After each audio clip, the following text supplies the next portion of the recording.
Salam alaikum. Salam wa rahmatullah. Je te laisse Donc, introduire et après, ouais. on y va.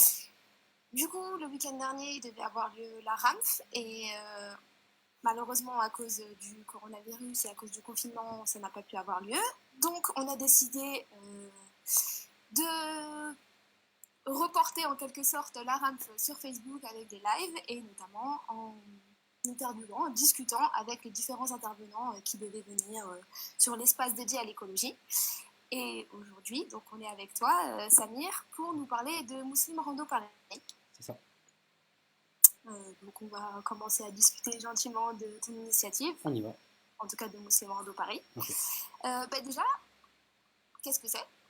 Qu'est-ce que c'est alors? Muslim Rando Paris, c'est une initiative. L'objectif, il est simple, c'est faire de la rando, faire sortir les gens de leur béton, de leur quotidien, dans la maison, etc.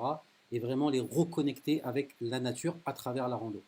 Et musulman parce que essentiellement, c'est on touche avant tout la communauté musulmane. Voilà. Résumé en une phrase, c'est ça Muslim Rando. Sortir les musulmans de chez eux et les mettre dans la nature.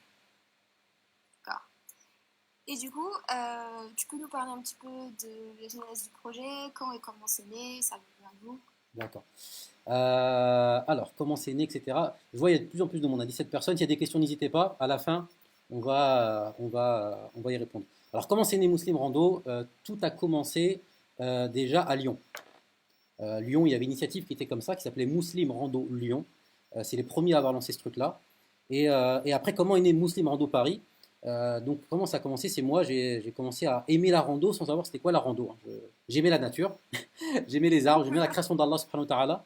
Et donc, je marchais, je sortais, je marchais, au début avec mon épouse, parfois tout seul. Et je partais en rando. Et un jour, j'étais dans les Pyrénées, tout seul. Et je monte comme ça une grande montagne. Et je monte, et j'arrive tout en haut et je suis fatigué. Je m'allonge par terre, je suis exténué, j'en peux plus. Et là, il y a une vieille dame qui se met à monter, et non musulmane, qui me regarde, et qui s'arrête, et elle me dit, mais monsieur, ça va, vous avez besoin d'aide? Et là, franchement, j'ai été honteux. Honteux parce que je me dis, c'est une vieille dame qui n'est pas musulmane, qui monte sa petite montagne tranquillement. Et moi, je suis là, barbu, machin, musulman. J'ai dit, j'ai du mal à me reconnecter avec cette nature. Et surtout, ce qui m'a un peu énervé, choqué, je dis, ils sont où les musulmans? J'ai marché pendant plusieurs jours à travers la montagne, à travers la forêt. J'ai pas vu un musulman. Et ça m'a un peu, voilà, ça m'a titillé. Donc moi, en revenant à Paris, je me dis, non, il faut qu'on fasse de la rando et il faut que les gens fassent de la rando. Donc à ce moment-là, ce qui se passe, c'est que je vais sur Facebook, je tape Muslim Rando, Islam et Rando, et je tombe sur Muslim Rando Lyon. Donc j'y vais, je participe à l'une de leurs randos. C'est dans la montagne, c'était dans les montagnes, dans les Alpes. Et là, je dis, c'est vraiment magnifique, c'était vraiment quelque chose d'incroyable. Et en revenant à Paris, je leur demande l'autorisation, je leur dis, écoutez, ce que vous avez fait là, c'est magnifique, laissez-moi le faire à Paris. Et c'est ce qui s'est passé, on a monté ça à Paris, et ça a pris, mais d'une façon incroyable. Et c'était il y a combien de temps? C'était il y a maintenant 3 ans. C'était il y a 3 ans. Quand on a commencé, au début, on était, premier groupe, on était 10. Le deuxième fois, on était 100. Voilà, donc, voilà, donc ça a D'accord. pris très très vite. Et après, c'était que des 100, 200. Bon, on ne pouvait pas être 100 dans les randos, hein, ça c'est interdit. Du coup, on limitait. On avait des listes d'attente, donc ça allait très très vite, hein, les inscriptions. Mais il y avait un engouement énorme. Ça veut dire quoi? Ça veut dire que cet engouement pour la nature, pour la rando, etc., il était là. C'était dans la Oumma, c'était là, à l'intérieur, mais il n'y avait pas le cadre pour exprimer tout ça. Et le fait d'avoir amené un cadre, eh ben, c'est ça qui a explosé. Comme moi, j'avais cette envie, j'avais pas le cadre, je découvre Muslim Rando Lyon, et ça a été pareil pour les Parisiens. Il manquait ce cadre, et le fait d'avoir Muslim Rando Paris, eh ben, ça a ouvert un cadre. Et aujourd'hui, alhamdoulilah, c'est plus que Muslim Rando Paris. Il y a aujourd'hui des groupes de rando, que ce soit liés à des mosquées, que ce soit liés à des associations, il y en a beaucoup à faire toute la France, et c'est tant mieux comme ça, et on espère qu'il y en aura beaucoup d'autres. Tu disais quelque chose tout à l'heure, donc tu étais dans la montagne et tu disais, mais où sont les musulmans? Je n'arrive pas à me reconnecter à cette nature. Ouais. Pourquoi tu penses que c'était si important justement de se reconnecter avec cette nature en tant que musulman? Allah subhanahu wa ta'ala, dans le Coran, à plusieurs reprises, il parle de méditer, de regarder. Ne voit-il pas comment le chameau il a été construit, il a été fabriqué, comment il a été créé? Allah il parle de regarder le ciel, regarder les montagnes, regarder les arbres, la pluie, et toutes ces choses-là. Et Allah il dit même, et marcher sur la terre, et voyez comment Allah, hein, il renouvelle la création. C'est-à-dire que c'est un commandement d'Allah à la base. C'est quelque chose qui est normalement qui est en nous, et plusieurs fois dans le Coran. Et donc, en tant que musulman, on se doit de faire ça. Maintenant, nos parents, etc., ou les générations, on va dire ceux qui vivent en Afrique ou dans d'autres pays comme ça, qui sont encore préservés par cette modernité, entre guillemets, ils n'ont pas besoin de cadre. C'est dans leur vie de tous les jours, en fait. Quand ils ont besoin à l'époque de manger ou de boire, ils allaient dans la montagne, ils allaient à la rivière, etc. Nous, on a coupé ce cadre-là. Et donc, cet ordre d'Allah de se reconnecter à la nature, qui représente la création d'Allah et donc qui représente la puissance d'Allah, subhanahu wa ta'ala, eh ben, on a coupé, on a rompu ce lien-là. Et donc, il fallait absolument se reconnecter. Et c'est pour ça que je me dis, non, les musulmans doivent être les premiers, normalement, à être dans les randos, les premiers à être reconnectés à cette nature. Parce qu'ils sont connectés à la création d'Allah, subhanahu wa ta'ala. D'accord. Et du coup, Mhm. comme tu m'as dit, ça a commencé il y a 3 ans. Au début, premier groupe, vous étiez 10. Deuxième groupe, vous étiez 100. Bon sang, c'est pas possible, liste d'attente. Ouais. Techniquement, là, moi, tu m'as donné envie. Ouais. Comment je vais être demain si je... Bon, avec le confinement, ça va être un peu compliqué. C'est compliqué, là. Après le confinement, voilà, je me dis, je vais être enfermée chez moi, je veux marcher. Comment je fais? Comment ça se passe? Alors, comment ça se passe? Très simple, on a une page Facebook, donc Muslim Rando Paris. On a aussi un groupe WhatsApp qui permet aussi de diffuser ce qui se passe sur la page Facebook. Et simplement, on annonce à l'avance, en général une semaine à l'avance, la date de la rando et une heure d'inscription. Donc on va dire, voilà, prochaine rando le dimanche, l'inscription sera le vendredi à telle heure. Et quand on ouvre l'inscription, simplement, c'est juste un formulaire à remplir, tout simplement. C'est gratuit, il n'y a pas de contrepartie financière. On remplit le formulaire. Premier arrivé, c'est le premier servi, donc ça va très vite. Donc il suffit simplement de remplir le formulaire. Une fois que le formulaire est rempli, voilà. Et après, toutes les indications sont sur la page, il suffit de venir à nos randos. D'accord, parfait. Voilà. Du coup, tu nous as un peu expliqué ce qu'on pouvait, l'importance en tant que musulman de se reconnecter à la nature, mais justement, cette journée randonnée, qu'est-ce qu'on en tire physiquement, psychologiquement, spirituellement aussi? Tout à fait. Alors, première chose, physiquement. Ça, c'est le premier point. Physiquement, c'est du sport la rando. Hein. C'est un vrai sport. C'est-à-dire quelqu'un qui n'a jamais fait de rando de sa vie, qui va faire une rando assez longue, il va rentrer avec des courbatures, etc.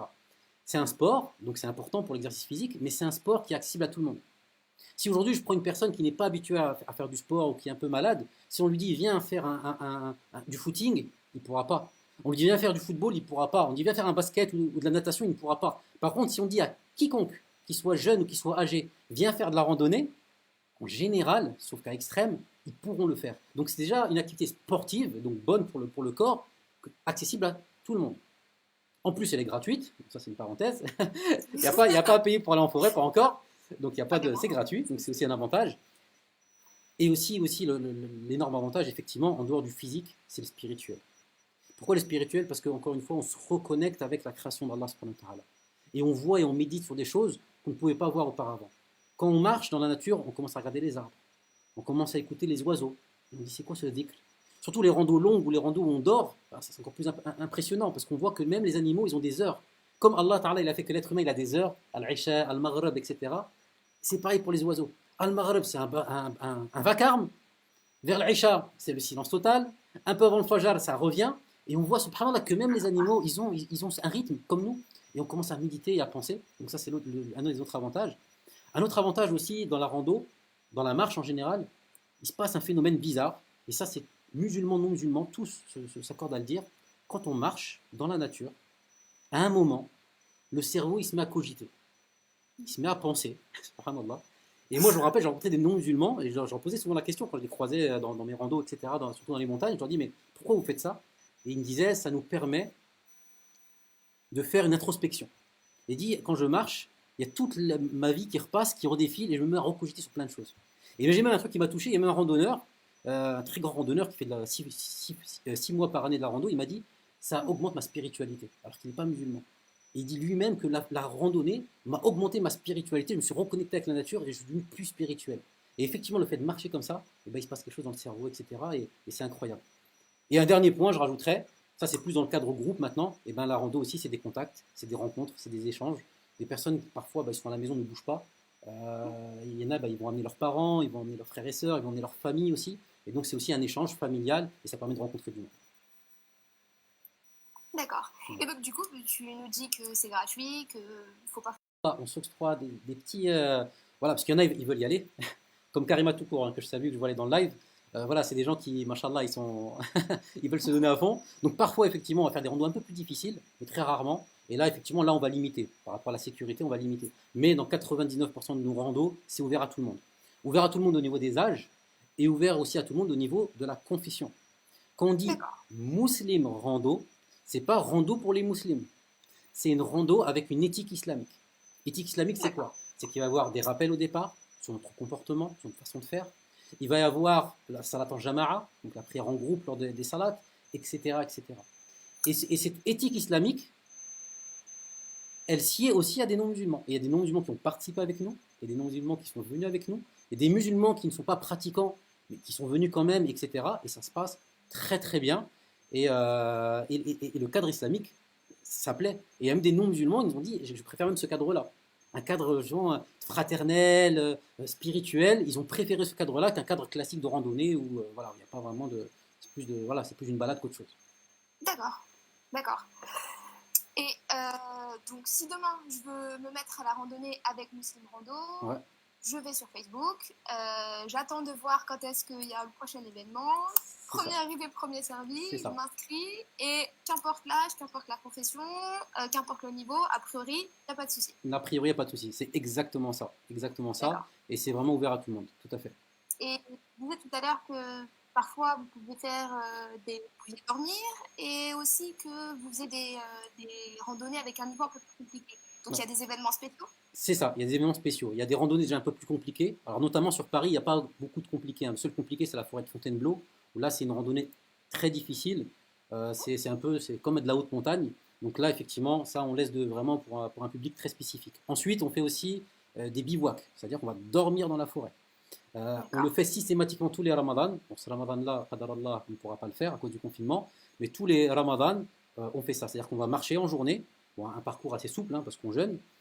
Ensuite, au moment de la rupture du jeûne, on mange dans la forêt avec la lampe frontale, dans le noir, etc. dans la forêt. On partage ensemble, etc. Et surtout, à la fin, on fait tarawih dans la forêt. On se lève à al-fajr, on fait le suhour dans la forêt. Et le lendemain, on refait une rando. Et ça, c'est vraiment magnifique. Franchement, tous ceux qui l'ont vécu, pour vous le dire, c'est quelque chose de vraiment impressionnant. Très, très impressionnant.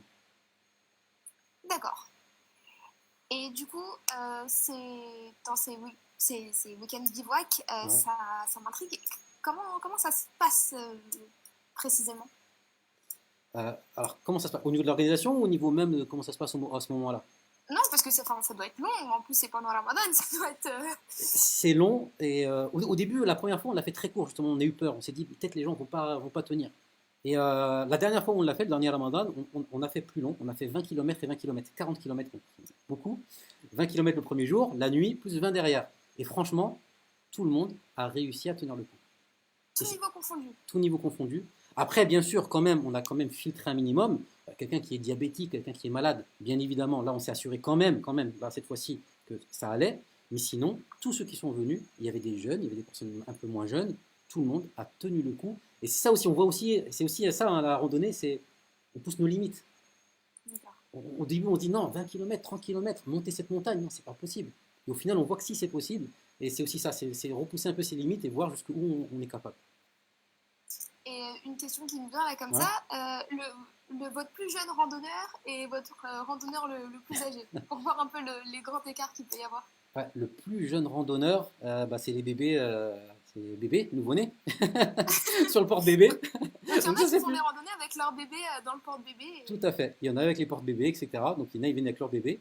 Après, il y a les enfants dans les portes, et parfois, il y a 4-5 ans, ça y est, ils marchent, etc. Donc il y a vraiment tous les âges. Ouais. Parfois, on va limiter, quand on sait que c'est un peu comme l'été, on va allonger un peu. Dans ce cas-là, on fait un petit peu attention. On les prévient comme les parents que ça peut être compliqué parfois pour certains enfants, mais il y a vraiment tous les âges. Et plus âgés, alors là, ça a dû aller jusqu'à 70 ans facile. Ouais. Il y a eu très souvent même En fait, c'est des personnes qui amènent leurs parents, et donc ils viennent, ils font la randonnée. Et souvent, ce que j'aime bien chez les parents, très souvent, ce qu'ils nous disent, tous nous disent ça me rappelle le bled. Tous. Ils disent ça me rappelle la montagne, ça me rappelle quand j'étais là-bas. Ils ont tous le même discours. Et donc, j'ai vu que là-bas, c'est une initiative de Lyon. Puis, toi, vu que tu étais Paris, tu as créé à Paris. Et du coup, il n'y a que Paris et Lyon ou est-ce qu'il y a d'autres endroits? Non, il y a eu Nice à un moment. Il y a eu une initiative aussi à Lille. Mais pour l'instant, on va dire les deux vraiment qui sont vraiment actifs, c'est Paris et Lyon. Nice, au début, il y avait Moussim Rando Nice. Mais après, petit à petit, la personne a voulu partir sur un schéma légèrement différent. Voilà, mais le Mouslim Rando, vraiment tel qu'il a été de façon originelle, c'est à Paris et à Lyon. Après, aujourd'hui, nous, ce à quoi on aimerait pousser, C'est monter des antennes, pourquoi pas, mais nous, on aimerait passer une étape encore supérieure. C'est se dire, on aimerait que les gens d'eux-mêmes fassent des randos, en fait. Le jour où Muslim Rando n'est plus nécessaire, on peut dire que l'objectif, il est atteint, en fait. C'est vraiment ça, c'est que chacun puisse se dire, parce qu'une rando, c'est facile. Il faut savoir lire une carte, c'est pas complexe, aujourd'hui, c'est sur Internet. Il suffit de savoir aller à droite et à gauche, et puis c'est tout.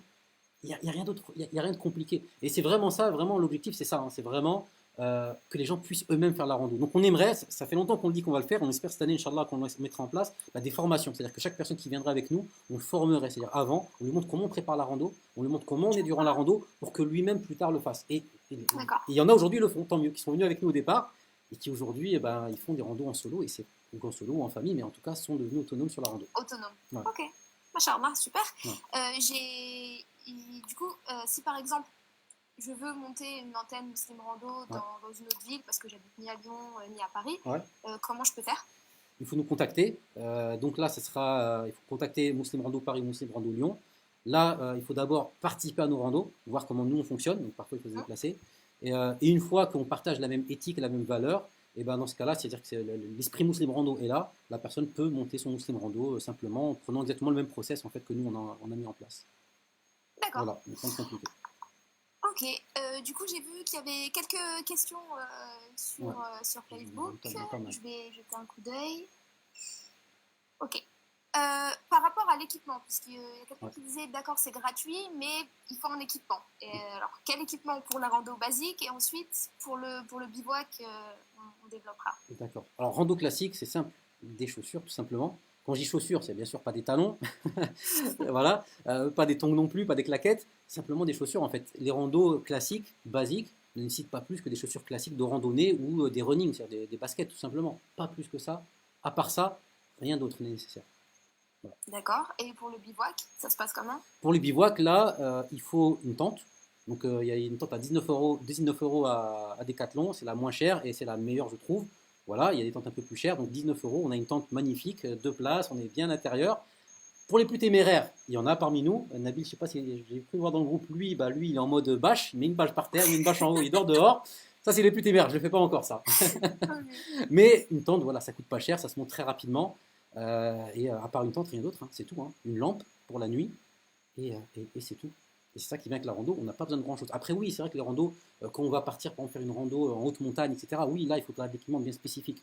Mais pour une rando classique, dans une forêt classique, à part des bonnes chaussures, une gourde, un sac à dos et une tente pour celui qui veut dormir, c'est largement suffisant. D'accord. Et du coup, encore une fois, j'ai une question sur le bivouac. Comment ça se passe l'oftor, du coup, en forêt? Ah, l'oftor en forêt, c'est magnifique. Magnifique. En fait, ce qui se passe, je vous explique comment on fait. Alors, première chose, on a tous une lampe frontale. Donc, il faut s'imaginer, il fait noir. Hein. On est en forêt. La nuit, déjà, il fait noir. Mais en plus, en forêt, vous voyez, les arbres, en fait, ils cachent un peu déjà le peu de soleil ou le peu de lune qu'il y aurait. Et donc, il fait vraiment très, très noir. Ensuite, donc, on met nos lampes, on met une bâche par terre. Et chaque personne ouvre son sac, ramène ce qu'il a apporté à manger, le met au milieu. Et on se sert tous dans tout le bazar qui se trouve au milieu de cette bâche. Et on échange. Et c'est vraiment magnifique. Il faut le vivre. Hein. Vraiment, je ne sais pas s'il y en a dans le groupe qui l'ont vécu. Il faut le vivre. Et on voit nos lampes qui éclairent la nourriture qui est au milieu. Et chacun pioche, subhanallah, et on échange. Et l'autre, il dit, moi, je suis d'origine sénégalaise, goûtez ça, c'est ma spécialité, le bissap. Et on goûte le bissap. Et l'autre, il dit, moi, je suis d'ici. Et il y a des échanges qui se font dans la nuit. Et c'est vraiment, vraiment, vraiment, les randos durant Ramadan, c'est quelque chose que, là, jamais on arrêtera. Bon, là, on l'arrête à cause du confinement. Mais Inch'Allah, jamais on arrêtera. J'invite vraiment tout le monde à le faire. C'est vraiment, c'est un goût spécial. C'est un goût spécial. Ouais. Ça a l'air en tout cas. J'ai eu une autre question. Du coup, les randonnées à Paris se font toujours au même endroit ou est-ce que ça change? Est-ce que c'est même à Lyon d'ailleurs? Non, on change. Après, oui, il y a des lieux qui reviennent, hein, bien sûr, hein, parce qu'il n'y a pas non plus 50 000 lieux autour de Paris. Mais on change. Aujourd'hui, on doit être sur une trentaine de lieux et on essaie à chaque fois de changer. C'est-à-dire tous les mois, on change de lieu. Voilà. Au bout d'un an, bien sûr, on revient après sur les mêmes endroits, mais on change systématiquement. Parfois, même, ce qu'on essaie de faire, c'est qu'en solo, moi, parfois, j'essaie d'aller dans la forêt et de chercher un autre parcours dans la même forêt, histoire de changer, de varier un peu le parcours. Voilà. Mais on change systématiquement. D'accord. J'ai aussi vu une question qui est passée. Est-ce que vous proposez des stages de survie en forêt? On ne le fait pas. On ne le fait pas. Nous, c'est la rando. Hein. C'est vraiment ça notre objectif. Donc la rando, on se limite vraiment sur la base, sur comment marcher. Après, oui, on apprend à se repérer. Ça, on va apprendre, ça fait partie de la rando. On va apprendre à savoir Par exemple, une source d'eau, est-ce qu'elle est potable, pas potable, comment la boire, mais on va vraiment se limiter à ça. Après, pour les stages de survie, alors le permaculteur musulman, le groupe, justement, on a parlé, il y a Fitra Survie qui fait des stages de survie au Morvan, et eux le font très très bien, ils sont spécialisés dans ce domaine, et eux le font très bien. Nous, c'est vraiment la rando, c'est-à-dire la marche dans la forêt. D'accord, la marche dans la forêt Voilà, avec, comme tu le disais un peu plus tôt, vous essayez de former les gens à la randonnée, les gestes, comment ça se passe, comment on l'organise. c'est ça. Mais du coup, bah, moi ça m'intrigue parce que Ouais, je suis néophyte. Hein. J'ai fait des ouais, randonnées, mais j'allais en forêt et je marchais seulement. Pour d'accord. moi, ça me semble plutôt simple. Je vois pas quelle préparation il pourrait y avoir pour. Enfin, qu'est-ce qu'il faudrait apprendre pour savoir gérer une randonnée et coordonner une randonnée. C'est très simple. En fait, ce qu'il faut apprendre, en fait, le premier secret, c'est le repérage. Le plus dangereux en randonnée, c'est de se perdre. Quelqu'un qui vraiment, il est paumé, il a du mal avec et en plus une forêt, ça se ressemble. Un arbre, c'est un arbre, hein, donc voilà, difficile de s'y retrouver. Donc oui, le plus dur, c'est vraiment le repérage. Enfin, le plus dur, c'est pas le plus dur, c'est le plus important, on va dire. S'il y a le D'accord. repérage, on fait ce que l'on veut après. Et ce qui est bien aujourd'hui, on a aujourd'hui tous des téléphones, tous avec à l'intérieur des cartes qui sont aujourd'hui gratuites, tous on a les GPS intégrés dans les téléphones. Donc aujourd'hui, franchement, se perdre, c'est assez complexe. Donc en fait, quand on dit former, c'est former sur ces outils-là. Après, bien sûr, dans les forêts aussi, il y a des balisages. Il y a des sentiers, on va dire, qui sont balisés. C'est-à-dire qu'il y a des petits, je ne sais pas si vous avez déjà vu, mais de la peinture sur les arbres, en fait, avec des traits, des triangles, etc. On apprend aussi à lire ces repères-là. Et ça permet vraiment, si quelqu'un sait lire ça et lire une carte, il peut faire ce qu'il veut. Et là, il peut faire des randos de 20 km, 10 km, il fait ce qu'il veut, en fait. D'accord, bah, je viens d'apprendre que c'était des balises, c'était des. Pour moi, Voilà. c'était juste des gens qui s'amusaient à À peindre des peindre. arbres. Non, c'est des balais. Et juste, il faut savoir qu'en France, en plus, on est très bien lotis parce qu'il y a ce qu'on appelle les GR, les sentiers de grande randonnée. Et aujourd'hui, dans n'importe quelle ville de France, même Paris même, c'est à Paris même, il y a des sentiers de randonnée balisés. C'est-à-dire qu'on a juste à suivre les balises. Même sans téléphone, même sans GPS, on peut s'en sortir en suivant les balises. Et c'est des sentiers de randonnée qui sont à travers toute la France. Et celui qui sait lire ça peut vraiment faire des parcourir toute la France sans limite GPS. Mais il faut D'accord. quand même GPS avec soi, on ne sait jamais. Au cas où. Il y a plein de commentaires qui disent que c'était super, que le Taraweh avec le week-end bivouac c'était fantastique, Fantastique, que on est la d'accord. randonnée normande, qu'apparemment ça crée beaucoup d'engouement Ah non, le sur tarawih en les forêt, randonnées. c'est quelque chose de. En plus, une fois, je me rappelle, il y avait un tarawih, subhanallah, on entendait les bruits des animaux qui s'approchaient. Hmm. Et il faut le voir, quoi. Rester le Coran comme ça dans la forêt, l'Eden dans la forêt, il fait noir total. Hein. Il faut se dire qu'il fait. En plus, on ne peut pas allumer les lampes parce que quand on met les lampes, il y a les insectes qui arrivent, c'est gênant. Donc on est dans le noir total. Et faire tarawih dans un noir total, dans plein milieu de la forêt, avec des bruits d'animaux à droite à gauche, Allahu Akbar, c'est spécial. Mais enfin, après, moi je sais que j'ai plutôt peur du noir et du coup je me Ouais, dis, comme tu dis, en forêt, dans le noir, on prie, on entend les bruits d'animaux tout autour. ouais, Alors, certes, on fait confiance à Allah, bien sûr. mais au début ça doit être un peu compliqué pour la concentration, non? Au début, oui, bien sûr. Au début, c'est difficile. Après, ce qui est bien, c'est qu'on est en groupe, donc ça fait un peu moins peur. Quand on est en solo, clairement, là, moi, pour avoir fait plusieurs fois des bivouacs la nuit tout seul, ça fait peur les premières fois. Et après, subhanallah, en fait, on dit, mais non, en fait, il y a rien d'effrayant. C'est des animaux. Eux-mêmes ont peur de moi, en réalité. Et en fait, ce qui se passe petit à petit, ben, au contraire, on finit par ne plus avoir peur, au contraire, après de savourer justement ces moments-là. Et c'est ce qui se passe en forêt. Bon, alors, ouais, la première fois qu'on a fait le bivouac, il y a qui dans le groupe? Parce qu'il y avait des gens qui étaient là. La première fois qu'on a fait le bivouac avec le groupe, on s'est tous assis à un moment, on s'est tu, on n'a plus parlé, et on écoutait des cerfs. Et là, il y a un frère, il dit les frères, j'ai entendu un bruit, il paraît bien proche. Je fais mais non, les frères, c'est dans ta tête, etc. Et là, on entend et le cerf était juste en face de nous, en fait. On l'avait pas vu parce qu'il faisait noir total. On a eu peur, on a tous couru chacun dans une tente. Chacun a sauté dans sa tente. Subhanallah. Et après qu'on est ressorti, on s'est sorti un peu bête parce qu'on dit c'est le cerf qui a eu peur de nous. Et après, on est parti à sa recherche, etc. On n'a pas trouvé. Mais je veux dire par là, c'est qu'au départ, on a peur.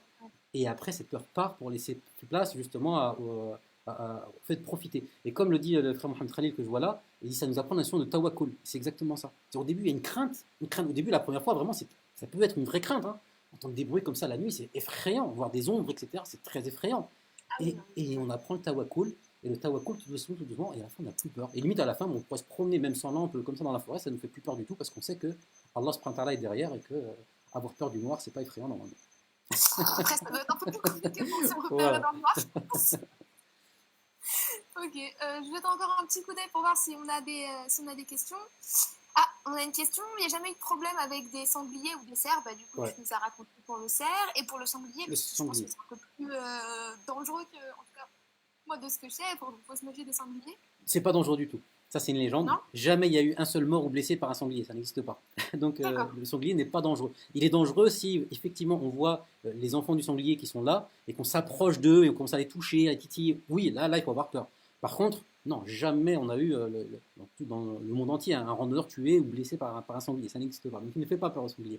Par contre, D'accord. effectivement, comme dit permaculteur musulman, l'une des randonnées où j'étais en solo dans les Pyrénées, c'était l'une de mes premières randos, donc au début j'avais aussi un peu peur, hein, clairement, j'avais pas encore ce petit tawakul là, donc il y a un soir, j'avais des sangliers qui tournaient, qui rôdaient autour de ma tente, et qui commençaient à creuser en fait au niveau de ma tente, ils ont dû sentir l'odeur de ma nourriture qui était dans la tente, et en plein milieu de la nuit, ça s'est mis à creuser, et à faire le bruit du sanglier, quoi. Là, j'ai eu un petit peu peur, et je me suis mis à faire un truc un peu bizarre à ce moment-là, je me suis mis à réciter El Kursi à voix haute. Donc je récitais El Kursi, mais vraiment en criant limite, pour les effrayer, ils partaient pas.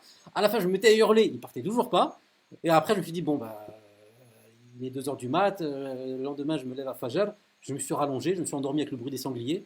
Le matin, je me suis levé, il n'y avait pas mort d'homme, quoi. Ils ont fait ce qu'ils avaient à faire, ils sont repartis, et puis voilà, quoi. Et au final, maintenant, quand j'entends le bruit des sangliers, je me rendors aussitôt, je me dis, bon, c'est les sangliers qui passent, et puis voilà, Ok. quoi. C'est la nature. Parce que du coup, moi j'étais au Canada récemment et Ouais, donc j'ai fait une randonnée et on a vu un panneau attention aux ours. c'est autre chose. C'est autre chose. Donc c'est. Du coup, c'est vrai que on se pose toujours la question on est en forêt, on n'est pas entre guillemets chez nous, on n'est pas dans notre milieu, on n'est pas. On est chez eux en fait. Et On est donc, chez eux.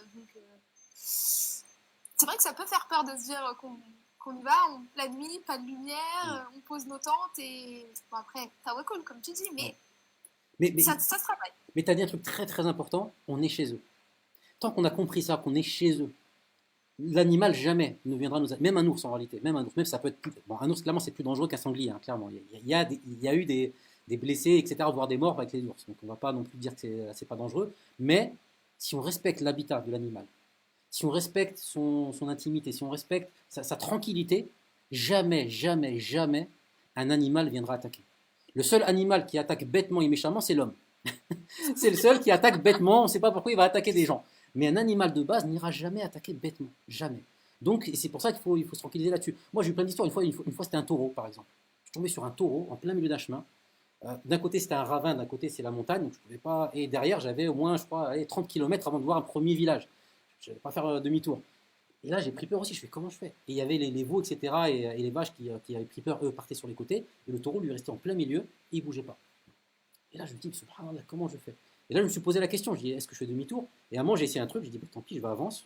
Et, bon, déjà, je me prends pour un fou, hein. Je lui ai parlé, je dis, salam alaikum, je dis, t'inquiète pas, moi je suis gentil, il faut me laisser passer. Je suis passé en faisant attention de ne pas s'approcher trop des veaux, pour ne pas leur faire trop peur.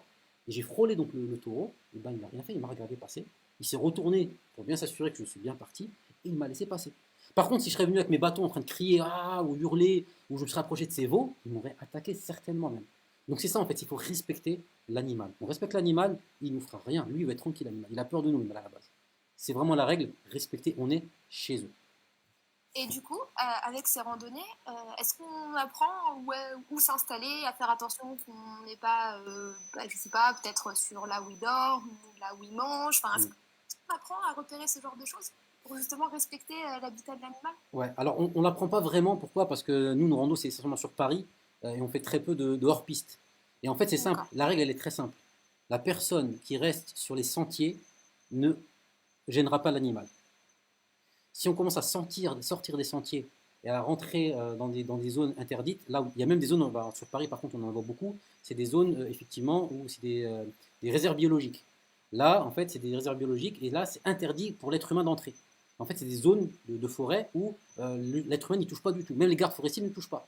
C'est-à-dire vraiment c'est laissé sauvage pour que les animaux restent tranquilles. Et là on apprend justement à chaque fois qu'on fait des randonnées, on dit aux randonneurs, voilà, vous voyez ça, cette zone-là, là, c'est une zone pour les animaux, on n'a pas le droit d'y entrer, même pour marcher, ni quoi que ce soit. Et on apprend à rester sur les sentiers. Tant qu'on est sur les sentiers, les animaux, on les laisse tranquilles. D'accord. Alors là, j'ai deux questions. Ouais, Quel a été le plus beau spot de randonnée et les thèmes qui sont abordés pendant les randonnées? Donc, d'accord. d'abord le plus beau spot et ensuite les thèmes abordés pendant la randonnée. Plus beau spot, c'était avec Mousseline Rando Lyon. Ouais. C'était le lac de l'Auvitel. Donc on monte, et tout en haut, on a un lac immense. On peut même se baigner à l'intérieur, etc. Et si on monte encore, il y a même un deuxième lac un peu plus haut pour les plus téméraires. Et c'est vraiment pour moi, ça a été le plus beau. Après, moi, j'ai un coup de cœur pour les Pyrénées, mais ça, c'est un coup de cœur personnel. Voilà, pour moi, les Pyrénées, c'est le plus beau. Mais le spot, pour moi, c'était le lac de L'Hopital avec Mousseline Mardoulian. C'était le plus beau que j'ai pu faire. Et Paris, du coup? Paris, Fontainebleau. Alors, sans hésiter, Fontainebleau? forêt de Fontainebleau. En fait, forêt de Ouais. Fontainebleau, il faut savoir que c'était auparavant un désert. Ah, non, c'était la mer, subhanallah. C'était la mer, plusieurs millions d'années. La mer s'est retirée, ça a laissé du grès. En fait, c'est comme du sable aggloméré, donc c'est des gros rochers. Et pendant des années, c'était un immense désert, en fait, cette zone-là. Jusqu'à ce que, je ne sais pas à quelle année, hein, les rois, je ne sais pas quel roi, il a commencé à planter des arbres, c'est devenu une forêt. Donc aujourd'hui, c'est une forêt, subhanallah, c'est des fonds marins avec une forêt dessus. D'accord. Et c'est magnifique. Vraiment, la forêt de Fontainebleau, voilà, c'est le coup de cœur pour les Parisiens, hein. Ceux qui l'ont fait, ils le savent. C'est la plus belle des forêts ici sur Paris, région parisienne. Ouais. Ok. Et du coup, c'est parce que tu nous disais tout à l'heure que avant la randonnée, il y a un rappel, on Ouais. parle, voilà. Quels sont les thèmes abordés? De quoi il est question? D'accord. Alors avant de partir, toujours le même rappel. Alors, bon, il y a les rappels de sécurité, je ne veux pas en parler, hein, sur serrez bien vos sacs, serrez bien vos trucs, machin, ça on n'en parle pas. Ensuite, On le fait les rappel, ça va être lacets, surtout on boit sur, de l'eau. voilà, c'est le comportement, deux types de comportements. Comportement avec Allah subhanahu wa ta'ala. C'est-à-dire qu'on marche, on médite, on pense, on garde un temps pour la méditation et la réflexion. Et le deuxième rappel que l'on fait, c'est comportement entre nous. C'est-à-dire maintenant, quand je vois quelqu'un qui est en difficulté, je vais l'aider. L'autre, son sac est un peu trop lourd, etc., je vais lui proposer de le prendre. Le comportement aussi avec les autres qu'on va rencontrer. On dit salam alaikum, bonjour quand c'est des non-musulmans, on a un sourire, parce que les gens ils ont peur, hein, ils voient plein de barbus musulmans comme ça dans la forêt en train de marcher, ça peut être effrayant aussi. Donc on dit bonjour, etc. Et ça c'est le premier des rappels. Et après, durant la rando, parfois, on peut faire des rappels bien spécifiques. Par exemple, il y a la forêt de... zut, j'ai oublié le nom. Il y a une forêt, par exemple, il y a des ruches à un moment, et ben là on fait un rappel sur les abeilles, etc. et sur le fonctionnement. D'accord. Ouais. Je vais revenir parce que tu m'as dit un truc qui m'a fait rire. Ouais. On voit une trentaine, une quarantaine, une cinquantaine de barbus et de bolets. Ouais. On fait peur. Du coup, comment, comment, euh, comment ça se passe? Parce que c'est compliqué aussi justement d'avoir ces regards qui sont posés sur nous. On est juste là en train de faire une randonnée et puis Ouais. on se rend compte qu'en fait on fait potentiellement peur, Enfin, oui, ça me questionne. Ouais. Alors, il faut savoir une chose déjà, c'est le public que l'on rencontre dans les forêts en général. Plus on s'éloigne de Paris, c'est encore mieux, hein. C'est un public déjà qui, alhamdoulilah, n'est pas trop islamophobe. En général, les gens, plus ils sont proches de la nature, plus ils sont un peu gentils, on va dire. Donc, alhamdoulilah, on n'a pas trop ce problème. On n'a jamais rencontré des gens qui vont commencer à nous, je sais pas moi, à nous malmener, à nous mal nous parler. Alhamdoulilah, jamais. Au contraire, ce qu'on provoque, c'est plus des interrogations. Vous faites quoi? Vous êtes qui? Ah, d'accord, je connaissais pas, c'est bien, bravo ce que vous faites, etc. Franchement, c'est extrêmement bienveillant, hein. Alors, je crois qu'il y a des rencontres, ça se passe très très bien, extrêmement bien même. Machallah. Et parfois même on fait D'accord. salade, donc il faut s'imaginer, hein, arriver en pleine forêt, en plein milieu de la forêt, et on est en général 70-75, et trouver 75 personnes en train de faire salade en plein milieu de la forêt, ça peut faire peur, mais non, les gens en général dans la forêt, dans la montagne sont bienveillants. C'est dans les villes où c'est un peu plus compliqué. D'accord. Parce que parfois il y a des randonnées en ville, Non, on n'en fait pas, on n'en fait pas. On ils en peut font pas. traverser des villes, et là en général, bah, ceux qui font les randonnées ils savent qu'on doit passer par la ville. En général, je leur dis bon, on se dépêche, on traverse ce chantier-là rapidement, et en forêt après on est tranquille, mais en général, on n'a jamais eu de soucis avec les personnes. Au contraire, c'est que de la bienveillance, que de la bienveillance avec les gens. D'accord. Machallah. Si c'est que de la bienveillance, malheureusement c'est ce dont on peut manquer parfois. Ouais, Et donc, je résume. Si on veut faire une randonnée, on va sur Mousseline Rando, Lyon ou Paris, ça dépend où on est. c'est ça. On s'inscrit le moment où le lien est posé, premier servi, premier arrivé. Oui, c'est Si pareil. jamais on a envie potentiellement de créer une branche, il faut qu'on assiste d'abord à une des randonnées, Tout à pour fait. voir si on adhère à l'éthique, pour voir si on apprécie, pour voir si ça peut coller. Tout à Et fait. éventuellement, on pourra en faire une. Tout à fait. Et en ce moment, enfin, c'est ouvert à tout le monde, qu'importe l'âge, qu'importe le niveau, qu'importe la confession, même si, comme tu le disais tout à l'heure, il peut y avoir des événements, donc, par exemple la prière, où on va plutôt parler religion, ou en tout cas, il y aura une éthique et ça va être empreint d'islam. Tout à fait. Il faut rien, à part une bonne paire de chaussures, un sac à dos bien serré, C'est une tout. bouteille d'eau, C'est tout. et éventuellement une tente ou une bâche pour les plus téméraires quand on fait Du bivouac. du Ça, bivouac. c'est le plus téméraire. Du coup, vous faites aussi, vous faites en sorte en ce moment de former des gens à la randonnée pour qu'ils puissent partir en randonnée seuls ou en famille ou avec leurs amis, mais voilà, pour qu'ils puissent être autonomes sur la randonnée. C'est ça l'idée. Et les effets sont super puisqu'on se met à réfléchir, on se met à être dans l'introspection, à travailler notre spiritualité, on rencontre des gens, on se reconnecte à la nature. Ça. Ça m'a l'air parfait. Moi, je me dis, il n'y a pas un petit souci, il n'y a pas au moins des cloques. Au moins des cloques. Non, si, c'est bon, il y a des cloques, des courbatures, mais bon, ça aussi, on sait. Franchement, le bénéfice est tellement grand que ça, c'est minime. On oublie rapidement. Et juste, D'accord. je vais passer salam à Hajar qui est dans le groupe. Donc Hajar, c'est la responsable de Muslim Rando Lyon. Et ça vient d'eux. Donc vraiment, je voulais vraiment eux, par contre, machallah, les féliciter, remercier parce qu'ils ont tout lancé. Et voilà, ça part d'eux. Quand quelqu'un fait une bonne action et qu'elle se propage, et ben on a la récompense de toutes les personnes qui ont fait ça. Donc nous, aujourd'hui, c'est des centaines et des centaines de personnes. On a dû atteindre peut-être le millier de personnes qui assistent à nos randos. Et ben tout ça, c'est sur le compte des gens de Muslim Rando Lyon. Donc Hajar, je vois qu'il est dans le groupe. Donc voilà, qu'Allah la récompense grandement pour tout ce qu'elle fait et ce qu'elle continue à faire, machallah. Amin.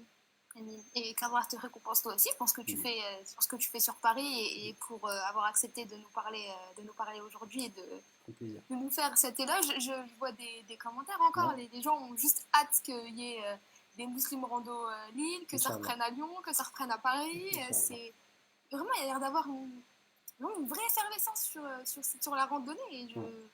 je suis jalouse. Mais il faut J'ai venir. envie d'assister. Bah ouais, bah, il faut y aller. Ouais, prochaine fois, je serai, j'en fais partie, Inch'Allah. Marhaba. On check encore quelques minutes, voir s'il y a encore des questions, s'il y a encore des gens qui se posent, qui voudraient te poser des questions. D'accord. Et moi, j'ai une dernière question, mais ça, Ouais. c'est juste moi parce que je suis une grande fan de marche en forêt. D'accord. Mais du coup, est-ce que tu sens une vraie différence entre marcher en forêt, marcher dans un champ, marcher en ville? Parce que finalement, la marche, c'est pas pareil. C'est la même action, mais... Alors la marche, quoi qu'il arrive, effectivement, elle est bénéfique. Ça, c'est sûr. C'est-à-dire, marcher dans une ville ou dans un champ, dans une forêt, c'est bénéfique. Maintenant, là, moi, je parle à titre perso, hein. Moi, ce que je préfère, c'est la marche en forêt, ensuite la marche dans les champs et ensuite la marche dans la ville. Pourquoi? C'est c'est l'environnement. C'est le fait de marcher, voir des couleurs, entendre, voir des odeurs, écouter. Subhanallah, ils ont découvert, les scientifiques, subhanallah al-azim, ils ont découvert que dans la forêt, en fait, vous voyez, au niveau de la Terre, la partie haute de la Terre, entre guillemets, je ne vais pas rentrer dans le détail, mais la partie haute de la Terre, quand on marche dessus, elle dégage des substances chimiques. Et ces substances chimiques sont des substances chimiques de l'euphorie. C'est pour ça, subhanallah, quelqu'un qui est dépressif et qui marche beaucoup en forêt, sa dépression va baisser. C'est chimique, subhanallah. C'est-à-dire que, et donc en forêt, ça on l'aura jamais en ville. En ville, on aura de la pollution, on aura des pots d'échappement qui par le nez, point, c'est tout ce qu'on aura. Beaucoup de bruit, l'autre qui klaxonne, l'autre voiture, le machin, les gens qui crient. C'est ce qu'on aura en ville en général. En forêt, il y a le calme. Il y a les oiseaux, il y a le bruit du vent dans les arbres, subhanallah, ça peut qu'apaiser. Et quelqu'un qui vraiment, je le dis, hein, qui a un problème de dépression, qui n'est pas bien, marche un peu en forêt, il va voir, subhanallah, comment ça va changer en lui. C'est radical. Hein. Moi, je me rappelle une fois, subhanallah, je me rappellerai toute ma vie, hein, j'ai fait une randonnée à l'arrache en plus. Hein, j'étais parti à un mariage à la base à Annecy, il me restait une journée, enfin, il me restait même pas, je crois, 5-6 heures pour prendre mon train. Je me suis dit, tiens, je vais monter la montagne pendant les 5-6 heures, donc j'étais tout en haut d'une montagne, et tout en haut de la montagne, je tombe sur une dame, pas musulmane, hein, et je commence à parler avec elle, et elle me raconte un peu son histoire. Elle me dit, moi je suis toxico, j'ai fait plusieurs tentatives de suicide. Voilà, et ça se voyait, la pauvre était un peu, voilà, ça se voyait sur son physique qu'elle a beaucoup souffert. Et elle me dit, j'ai tout essayé, il n'y a rien qui a marché. Et la seule chose qui m'a marché, c'est la rando. Elle a dit, une fois par semaine, je monte maintenant tout en haut de la montagne là et je redescends. Et dit, c'est la seule chose qui m'a permis de sortir de mes problèmes. Et donc c'est radical. C'est fou. Alors j'ai vu deux questions qui sont intéressantes et c'est vrai que maintenant que je les vois, je me dis oui. Les ablutions en forêt, ça se passe comment? Ablutions en forêt. Alors, subhanallah, ablutions en forêt, en général, première solution, c'est la gourde. On prend des réserves avec nous. Et ça, c'est bien. Pourquoi? Parce que ça apprend à bien utiliser l'eau. C'est-à-dire que là, l'eau, bah, du coup, on apprend à le faire tout doucement, à ne pas gaspiller chaque goutte d'eau, surtout quand on a soif, je vous assure, hein, quand on a une goutte, deux gourdes d'eau, et qu'on doit tenir l'eau avec son hygiène et le fait de boire, on fait attention, à chaque gorgée d'eau, on la calcule. Donc l'eau d'eau, on le fait minutieusement. Et après, parfois, et heureusement d'ailleurs, on a parfois des rivières, etc. Et là, bah, on se fait plaisir. Et là, on peut faire l'eau d'eau sans problème dans les rivières.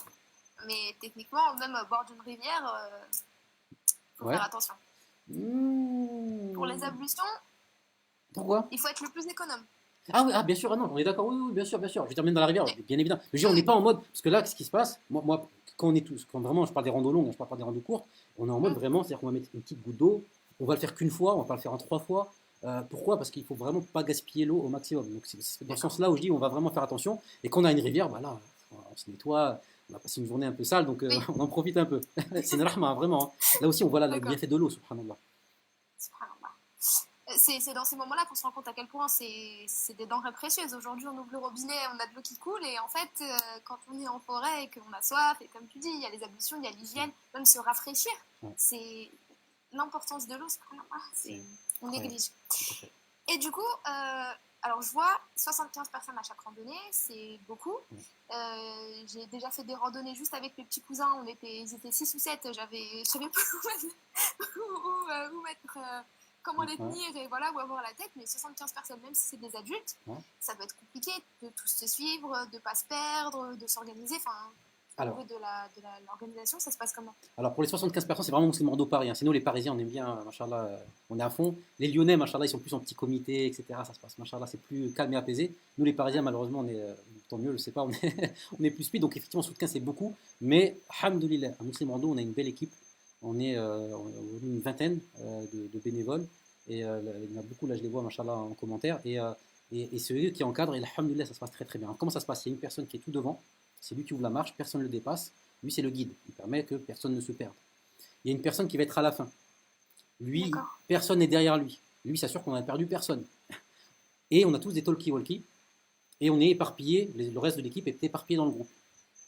Et ça permet aussi de ralentir, d'accélérer. Une personne doit s'arrêter pour aller aux toilettes, parce que les toilettes, c'est dans la forêt.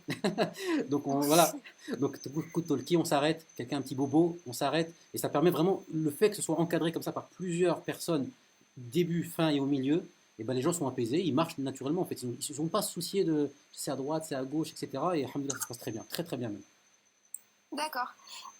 J'ai une question là par rapport à ce que tu disais tout à l'heure de marcher dans la forêt, ça dégage des bonnes choses, c'est bon pour la dépression. Ouais. Du coup, on nous demande, et marcher pieds nus alors, c'est ce qu'il faudrait faire? Marcher pieds nus, bon courage.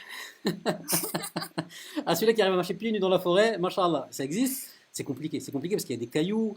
C'est une forêt, il ne faut pas l'oublier, hein. Donc c'est bien, oui, c'est bien de marcher un petit peu. Moi, ce que j'aime bien faire, surtout, je parle vraiment des bivouacs là, hein, c'est quand on arrive le Mm. soir, c'est enlever ses chaussures parce que marcher toute la journée avec ses chaussures, c'est compliqué. C'est après, effectivement, se mettre pieds nus, mettre un peu les pieds dans l'herbe, etc. Mais marcher pieds nus, c'est très compliqué, voire parfois dangereux.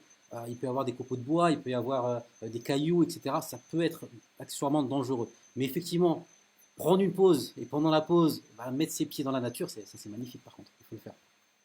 D'accord. Et il y a quelqu'un qui disait aussi, à part les randonnées bivouac, Ouais. pourquoi pas faire des randonnées plus longues de plusieurs jours sans attendre la période de Ramadan par exemple? Pourquoi pas, c'est juste le temps, c'est simplement ça, il faut du temps. Et le temps, voilà, on est tous bénévoles hein, au Macharity, et il faut du temps tout simplement. Donc on l'a programmé plus d'une fois, on a essayé de le faire plus d'une fois, c'est simplement un manque de temps, c'est pas une volonté, c'est pas parce qu'on ne le veut pas, c'est parce qu'on n'a pas eu le temps tout simplement de le faire. Parce que c'est de l'organisation quand même, etc. En plus, il faut cibler les bonnes personnes. Vous voyez, une rando sur 3 jours, par contre, là, c'est plus le physique, c'est psychologique qui prend le relais, hein. Voilà, pas prendre avoir sa douche, pas avoir son confort. Donc, il faut bien sélectionner les personnes. Et pour l'instant, on l'a pas encore fait, mais on le fera, Inch'Allah. On va le faire. Inch'Allah, d'accord. Mm.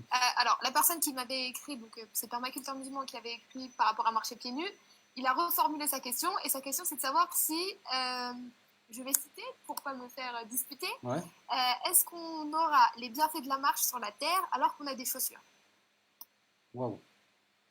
C'est trop philosophique pour moi. On n'a pas le contact physique, mais on a le contact indirect. Donc, ouais, ouais, bien sûr. Et on ressent, hein, même avec ses chaussures. Quand on marche sur du goudron, et quand on marche sur de l'herbe, et quand on marche sur de la terre, même avec des chaussures, on le ressent, on voit la différence. Et même, subhanallah, non, bah, je rebondis sur un truc, on apprend justement à marcher. Quand on marche dans la rue, on ne fait pas attention où on marche. On marche et au point. Et là, non, on est attentif. On va marcher sur une racine, il y a un caillou. Et nos pieds sont plus connectés à notre cerveau, on va dire, qu'on est en forêt. Alors que dehors, non. Ok. Là, je viens de voir quelqu'un qui propose, et pourquoi pas faire une chasse au trésor en forêt? On le fait, on le fait, on le fait. En fait, c'est pas une chasse au trésor, c'est un truc qui s'appelle. Ah, zut, j'ai oublié le terme. Faut que ça me revienne. Géocaching. Ça s'appelle le géocaching. Donc, c'est une Geocaching. application qu'on télécharge, elle est gratuite. Ça D'accord. marche dans le monde entier, en France, en Algérie, dans le monde entier. Vous lancez l'application et ça va vous donner des caches autour de vous, dans le GPS, avec des indices. Et vous devez, voilà, grâce aux indices donnés par les personnes, c'est des gens, hein, n'importe qui peut mettre des caches et la mettre dans l'application, et ben on s'amuse à chercher ça. Et parfois en rando, on le fait effectivement avec le géocaching, surtout les enfants, même les adultes, hein, ils aiment beaucoup, ils aiment beaucoup ça aussi. Donc des fois, quand on voit il y a une géocache pas loin, on dit voilà, il y a une géocache à cet endroit, le premier qui trouve, il a tel prix, et voilà, ça se passe comme ça. Voilà. D'accord. Ok. Le géocaching. Et ça s'écrit comment, juste pour qu'on puisse retrouver si jamais Il on y a en a, ils envie l'ont mis d'en en faire? commentaire. Alors, D'accord. Geocaching. Donc c'est en commentaire, certains l'ont mis. D'accord. Bon, bah, très bien. Alors, quelqu'un vient de dire, la marche pieds nus est une question d'habitude, mais ça s'apprend tout comme on apprend à marcher avec des chaussures. Ouais. Il y a un groupe de marcheurs pieds nus si ça vous intéresse. Bon, Pourquoi pas? Non, franchement, ouais, c'est vrai que nous, le randonneur, lui, il va miser sur ses chaussures parce qu'il protège ses pieds. Mais c'est vrai qu'il faut, ça s'apprend, il faut l'apprendre et tout à fait, c'est totalement d'accord. très bien. Bon, on regarde un dernier petit coup, voir s'il y a encore des petites questions. C'est le. On a une autre, à 21h, on a encore Ouais. un autre intervenant, donc on va essayer de. Bon, je finis sur un point négatif parce que je viens de le voir là. Alors tout est positif. Il y a un point négatif, un seul. C'est les tiques. Effectivement, dans toutes les forêts, il y a des tiques. Donc c'est des tiques bêtes, toutes petites, minuscules, la taille D'accord. d'un grain de beauté. Et malheureusement, depuis quelques années maintenant, il y a une maladie qui se propage à travers les tiques.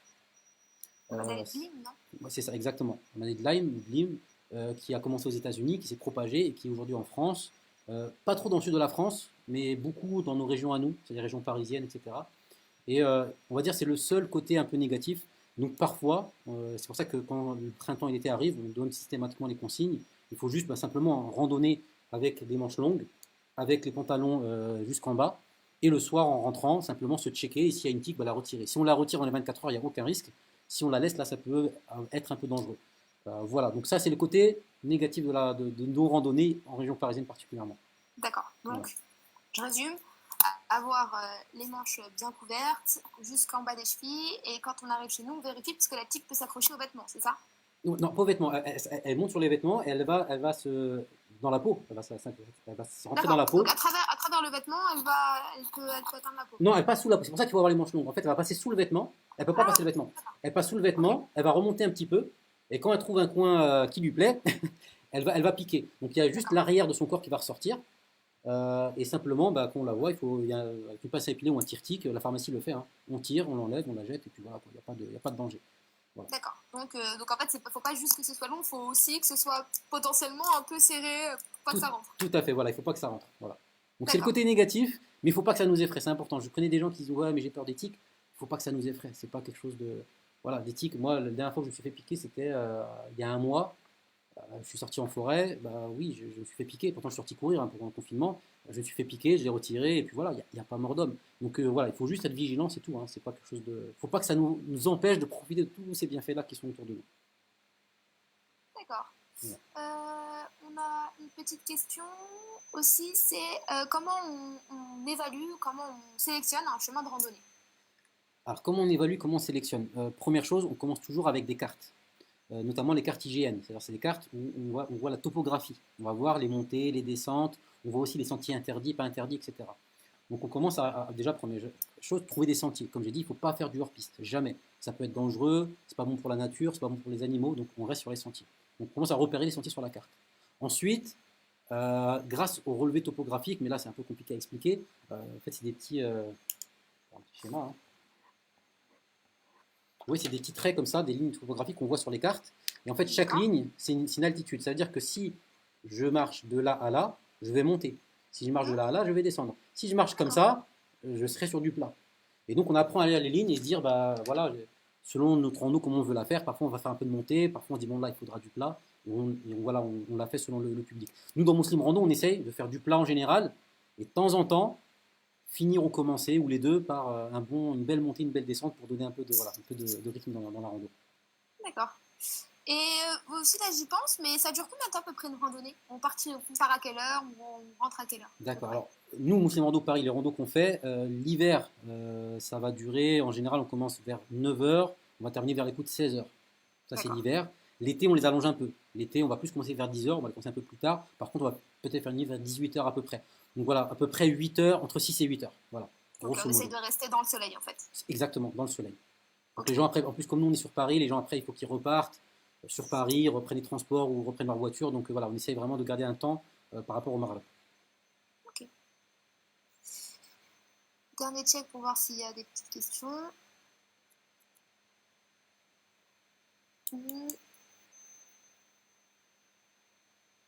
J'en vois pas. Si vous avez des questions, c'est le moment de les poser. Je pense qu'à 20 h, on arrête, même si s'il y a encore des questions. Donc Ouais. il nous reste 8 minutes. Alors je vois une question, quelle application GPS utiliser pour ne pas se perdre en forêt?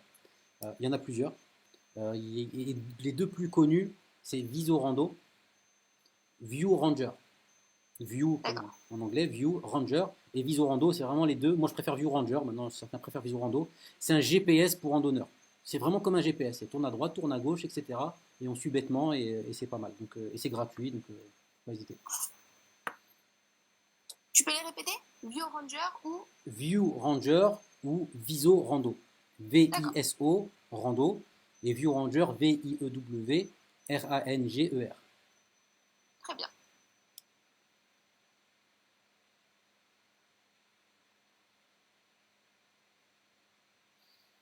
Voilà, voilà. Bon, je pense qu'on a fait le tour. Ouais, j'ai C'est bon pour l'impression. toi? Voilà, bah, je voulais remercier tout le monde déjà, parce qu'on est très nombreux pour un premier live là, par rapport à ce RAMF dématérialisé, c'est parfait. On est très nombreux, beaucoup de questions, magnifiques. Et je voulais, bah, encore une fois, moi je termine là-dessus, hein, je me permets, sortez, Permettons. sortez, sortez, sortez, sortez. Pas maintenant, après le confinement. Ah non, on Ah, est non, chez sortez nous. pas pour l'instant, Reste à la restez chez maison. vous. Restez chez vous, mais après confinement, sortez. Vraiment, il faut sortir. Euh, la rando, c'est facile. Se balader en forêt, c'est facile. Il faut sortir. Quand on va au pays, parfois, souvent on va au bled, on ne profite pas de nos pays. On va au bled pour rester confiné à la maison, on voit nos familles, c'est très bien. On ne profite pas des montagnes, on ne profite pas de la mer. Il faut sortir. Sortez, sortez, sortez. Vous allez voir le bien qu'il y a derrière. Voilà, c'est ça vraiment l'objectif. Eh ben, écoute, merci beaucoup pour ton temps. Merci d'avoir Merci. répondu à toutes mes questions et toutes les questions de ceux qui nous ont regardés, qui nous ont suivis. Et tu as été super pédagogue et tu m'as vraiment donné envie de vous rejoindre sur la prochaine randonnée, Inch'Allah, Bah, à et bientôt, de j'espère. marcher du coup et de sortir. Bah, marhaba. À la fin du confinement, promis, on en fait plusieurs d'affilée pour vraiment, voilà. Ah oui, non, là, au moins pour libérer Voilà, les jambes. libérer Là, tout le il monde. va falloir qu'on aille. J'ai vu quelqu'un dans les commentaires dire qu'il faudra qu'on fasse des gros câlins à tous les arbres qu'on va croiser. Voilà, c'est ça. C'est le projet. Inch'Allah, ta'ala. Inch'Allah. Exactement. Très bien. Bah, barakallahu fik. Wafik, merci beaucoup à toutes et à tous. Et à bientôt, Inch'Allah, sur les randos. Inch'Allah. Et juste termine 21 h, c'est ça, hein? 21 h. 21 h, c'est ça. Avec qui? 21 h avec. A priori, c'est pas moi qui fais l'interview. Ça sera pour parler de nourriture saine Ouais, exactement. à 21 h. C'est ça. Donc 21 h, il y a un autre live, hein. Pas sur la rando, sur une autre thématique de l'écologie. Ouais. S'il vous plaît, tous ceux qui sont là, 21 h, on est aussi connectés. Très bien, on fait ça. Merci beaucoup. Barakallahu fiki, barakallahu fikum tous. Et à très bientôt, Inch'Allah. Salam alaikum wa rahmatullah. Wa alaykoum salam.